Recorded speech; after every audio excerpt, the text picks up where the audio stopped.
Estou aqui na companhia do deputado João Willis. Deputado João Willis, diga-me lá, como é que a gente cura os gays? Com a Bíblia ou com o livro de medicina? É o Jung, é o Freud? Quem é que cura? É Jesus? Latuf, a homossexualidade não pode ser curada nem com a Bíblia, quer dizer, muito menos com a Bíblia, nem com o livro de medicina, porque a homossexualidade não é uma doença. E a gente só pode propor cura a doenças, ou seja, você só pode propor cura aquilo que você pode restabelecer o estado anterior, né? Uma pessoa com gripe, você propõe uma cura porque você pode restabelecer o estado anterior ao ataque do vírus da gripe, né? A cura, ela existe nesse sentido. E a cura médica existe nesse sentido. Isso não pode ser oferecido para a homossexualidade, porque a homossexualidade não é causada por um agente, não é uma doença. E só seria uma doença se ela fosse causada por um agente, uma bactéria, um fungo, um vírus, né? Uma doença nesse sentido, uma doença orgânica. Ela não é uma doença psíquica também, né? Não é uma doença da alma. Até durante um certo tempo ela foi considerada uma doença da alma, uma doença psíquica, e a psiquiatria tratou a homossexualidade como doença. Mas a psiquiatria reviu os seus pressupostos, né? Claro que não foi uma concessão da psiquiatria, foi também um enfrentamento dos homossexuais que apresentaram contradiscursos, que fizeram um enfrentamento cultural e político para deixar claro que eles não eram pessoas em sofrimento psíquico, né?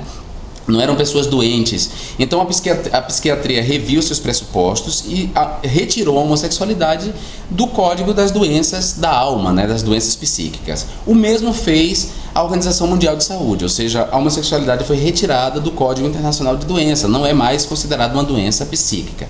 Então, nós já vamos aí quase 2 décadas, mais de 2 décadas que isso aconteceu, que a homossexualidade foi retirada dos códigos de doenças. Então, se já há tanto tempo a homossexualidade não é considerada doença, não se pode propor cura para a homossexualidade. O que está acontecendo no Brasil hoje é que muitos psicólogos cristãos, ou seja, na verdade cristãos que tiveram formação em psicologia, formação precária, porque alguém que sai de uma formação em psicologia acreditando que pode oferecer cura para a homossexualidade, essa pessoa tem uma formação bastante precária, porque essa pessoa sequer tem acesso à informação histórica de que a homossexualidade foi retirada do Código Internacional de Doenças. Mas a verdade é que existem psicólogos com formações precárias, na verdade cristãos com formação precária em psicologia, que têm oferecido clandestinamente a cura para a homossexualidade. Por que eu digo clandestinamente? Porque hoje o Conselho Federal de Psicologia tem uma resolução do Conselho Federal de Psicologia que proíbe psicólogos de oferecerem terapêuticas, né, terapias ou cura para a homossexualidade. Então, os psicólogos cristãos que oferecem essa terapêutica e essa cura estão agindo no vácuo da legalidade. Tanto eles sabem que estão agindo no vácuo da legalidade, que eles estão organizados para derrubar essa resolução do Conselho Federal de Psicologia através de um PDC, um projeto de lei da Câmara, é um projeto de decreto legislativo. Ele chama PDL, chama PDC também, sabe? Há um PDC que propõe derrubar essa resolução do Conselho Federal de Psicologia que proíbe psicólogos de oferecerem terapêutica e cura para a homossexualidade, porque a homossexualidade não é doença, não é transtorno psíquico, portanto, não se pode oferecer cura nem terapêutica. Mas tem umas igrejas aí que você entra gay e sai hétero, né? Isso é charlatanismo, né? Na verdade, isso não é terapêutica, isso é charlatanismo. Olha, Latuf, existem homossexuais em sofrimento psíquico. É verdade, existem homossexuais que têm sofrimento psíquico, que se expressa numa culpa de ser homossexual, num vazio depois que goza, né, de se sentir sujo. Mas por que essa pessoa tem esse sofrimento psíquico? Porque ela vive numa cultura homofóbica, numa cultura que produz e reproduz os preconceitos sociais anti-homossexual. E a pessoa, desde muito nova, ela ouve esses preconceitos que se expressam através do insulto, através da injúria, da caricatura coletiva, do estereótipo, né, de todas essas formas discursivas que colocam a homossexualidade como subalterna, o discurso religioso, o discurso familiar, o discurso escolar. Então, uma pessoa homossexual nessa cultura, ele experimenta um sofrimento psíquico, mas a maneira dele se livrar do sofrimento é ele passando da vergonha para o orgulho, é ele assumindo sua homossexualidade, contra tudo e contra todos, é ele aderindo à felicidade. A felicidade é colocar o ego dele, o eu dele em sintonia com o desejo e não negar o desejo. Então uma pessoa que já apresenta esse sofrimento psíquico, ela não pode, o psicólogo não pode, porque não há na literatura, na formação de um psicólogo, não há nada que sustente esse psicólogo a oferecer a essa pessoa em sofrimento psíquico como cura do sofrimento, reforçar esse sofrimento, porque é isso que eles fazem, né? Eles reforçam o sofrimento na medida em que eles garantem a essa pessoa que ele pode entrar nas normas da heterossexualidade, ou seja, ele pode desenvolver o desejo heterossexual. Isso não é verdade, porque a sexualidade humana, ela é plural, ela é diversa. Você nasce e você pode ser heterossexual, você pode ter uma orientação heterossexual, você pode gostar de pessoas do gênero oposto, mas você pode ser homossexual, você pode gostar de uma pessoa do mesmo gênero. E você pode ser bissexual, você pode ter uma orientação bissexual, você pode gostar igualmente da pessoa do mesmo gênero e de pessoas do gênero oposto. Ou seja, a sexualidade humana, ela é bastante plural, não dá para engessar a sexualidade humana, não dá para constrangê-las em normas. Então o psicólogo não pode chegar para essa pessoa e dizer: olha, eu vou normalizar a sua sexualidade, você vai sair do desvio que é a homossexualidade, eu vou botar você na coisa certa que é a heterossexualidade. Ele não pode fazer isso, porque isso não existe na literatura, nada, nenhum escrito que dê sustentação a essa proposição desses psicólogos. Então o Conselho Federal de Psicologia proíbe isso, e não, porque tem muita gente mentindo aí, dizendo que a resolução do Conselho incide na liberdade da pessoa em sofrimento psíquico de procurar um psicólogo. Não é verdade. Qualquer pessoa que esteja hoje em sofrimento psíquico por causa da sua homossexualidade, ela pode sim procurar o psicólogo. Ela não é proibida de fazer isso, o Conselho não proíbe. Agora, o Conselho proíbe que o psicólogo que porventura for consultado por essa pessoa em sofrimento psíquico, o psicólogo que porventura oferecer cura para a homossexualidade, esse sim não pode exercer a profissão, porque está exercendo a profissão de maneira anticientífica. Ô Jair, você acha que as marchas do orgulho gay, né, as passeatas, elas têm dado resposta a essa homofobia promovida por religiosos? Você vê que o movimento está dando uma resposta à altura?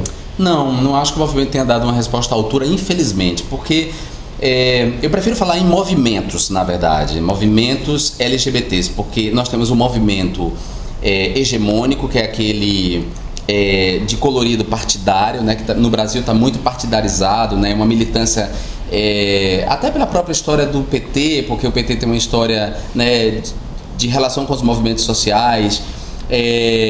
Por conta dessa relação do PT com os movimentos sociais, muitas lideranças dos movimentos sociais, de uma maneira em geral, incluindo aí o movimento LGBT, foram cooptadas, foram convertidas em gestores públicos quando o PT chegou ao poder. E aqueles que não foram convertidos em gestores públicos dependem da verba do governo, de verbas do governo, para empreender alguns dos seus projetos, entre eles as próprias paradas do orgulho LGBT. Então as paradas, elas não têm dado, o movimento hegemônico não tem dado uma resposta à altura, e as paradas do orgulho LGBT, que seria um momento da grande politização, também não tem dado uma resposta à altura, porque as paradas dependem dessa verba governamental e, portanto, os líderes, os organizadores da parada se sentem engessados, constrangidos em criticar o governo na sua negligência e na sua insensibilidade para com a questão LGBT. E não adianta um governo se dizer gay friendly se ele não tem políticas públicas para os gays, né? O que acontece muito no Brasil é isso, assim, quadros dessa esquerda chegaram ao poder, mas não garantiram políticas públicas para as minorias. E aí essas lideranças cooptadas funcionam como uma espécie de escudo para ele, né? Não permite que a crítica exista a esse governo, né? Como o governo garante ali a parada, como o governo subsidia algumas ações, não há crítica ao governo. Esses caras acabam blindando o governo. E não adianta dar dinheiro para parada se não tem política pública. Né? Não adianta garantir o trio da parada. As paradas do orgulho LGBT viraram eventos de massa, viraram micaretas, carnavais. Eu acho que está na hora delas serem repensadas. Né? Não que não haja uma dimensão política nas paradas. Há uma dimensão política, a política da visibilidade, a política do corpo, né? Todas essas outras expressões da política, elas estão lá, mas elas não bastam. É preciso que a gente também fique atento à política mais tradicional. É preciso que os gays façam cartazes, levem para as ruas. As paradas são quase ausentes de cartazes, né? Viraram uma grande festa. Então, para mim, não basta garantir o trio elétrico na parada, e se não tem recursos para políticas públicas de segurança, políticas públicas de educação, políticas públicas de saúde, políticas públicas culturais. Não há políticas públicas, não há garantido no orçamento do Estado, no orçamento do município, né? As secretarias não traçam políticas públicas, não convidam o próprio movimento a desenhar essas políticas. Ou seja, do que adianta a parada? Então é um cala-boca. E muitos ativistas têm se contentado com esse cala-boca. E os movimentos sociais, não só o movimento LGBT, mas todos os movimentos sociais, eles têm que ser radicalmente independentes, eles têm que estar acima de partidos, acima de governos, eles têm que dialogar com os governos e criticar os governos na ausência de políticas públicas. Eu até entendo que o movimento contenha representações dos partidos, claro, o setorial LGBT do PT pode ter uma representação dentro do movimento, assim como o setorial LGBT do PSOL, do PSDB, do PSB, todos podem ter representação dentro do movimento. O movimento não pode se deixar dirigir por esses partidos. O movimento não pode se colocar a serviço dos interesses do partido, seja ele qual for. O partido tem o seu projeto político. O movimento não tem que fazer parte desse projeto necessariamente. O movimento é independente. Então é isso que eu espero. Valeu, Jean. E por último, só rapidamente, olha, você abre o teu olho porque o Papa falou que o casamento gay ameaça a paz mundial, hein?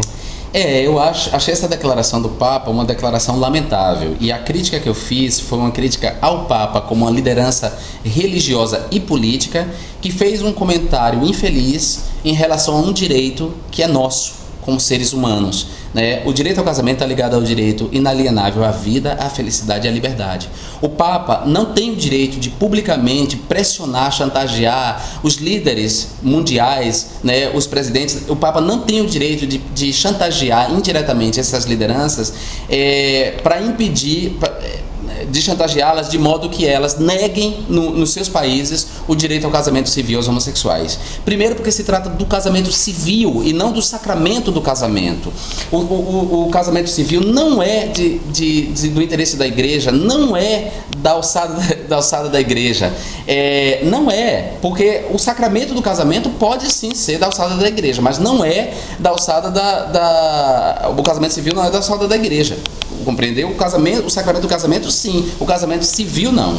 O casamento civil é um direito civil garantido pelas constituições das repúblicas laicas. E numa república laica, Estado está separado de igreja. Então, quando eu fiz a crítica à fala do Papa, era uma crítica ao Papa, não à comunidade católica. Porque eu tenho muitos amigos católicos, a Igreja Católica contém uma diversidade católica, que é um grupo organizado de LGBTs dentro da própria igreja.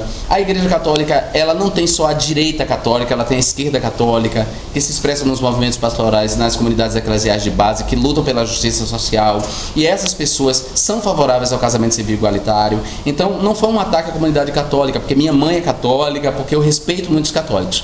Foi uma resposta à fala do Papa, que se meteu num assunto que não é de responsabilidade da igreja. O casamento civil não é da responsabilidade da igreja. Casamento civil não é sacramento do casamento. Portanto, o Papa não tinha o direito de fazer uma fala na sua mensagem de Natal, uma fala que acaba por estimular o ódio aos homossexuais. Muito obrigado aí pela sua atenção, João Willis. Obrigado. Grande abraço.